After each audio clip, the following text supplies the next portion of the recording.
আমাদের বাংলাদেশে পুলিশ ডিপার্টমেন্টে পুলিশ আছে 2,13,000 মোট পুলিশ আছে।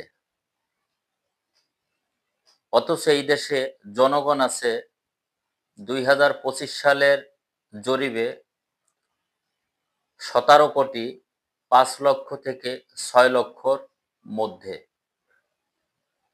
2,13,000 পুলিশ কিভাবে 17 কোটি মানুষকে হ্যান্ডেলিং করবে আপনারাই বলুন।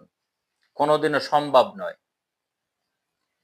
আমার ক্ষুদ্র জ্ঞানে আমি বলবো 17 কোটি মানুষ যদি কন্ট্রোল করতে হয় তাহলে মিনিমাম পুলিশ ডিপার্টমেন্টে পুলিশ দরকার আছে 10 থেকে 12 লক্ষ।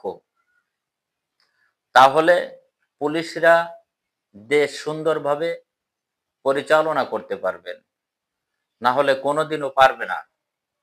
অপরদিকে আসুন, বাংলাদেশে যে লটা চলে ব্রিটিশ লয় এখনো বাংলাদেশ পরিচালনা হচ্ছে। পাকিস্তানি ল অস্থায়ীভাবে এখনো বাংলাদেশ সরকার মানতেছে। এগুলোকে হটাইতে হবে, এগুলোকে ডিলেট করতে হবে, নতুন আইন পাস করতে হবে। আমাদের দেশ বাংলাদেশ, বাংলাদেশের মানুষ মুসলিম বেশি, 90 থেকে 95% মানুষ মুসলিম। এদেশে কোরআন এবং হাদিসের আইন প্রতিষ্ঠিত হোক, এটাই আমি কামনা করি। দেশ ও জাতির কাছে এটাই আশাবাদী। ব্রিটিশ লকে হটান, কোরআনের আইন প্রতিষ্ঠিত করুন,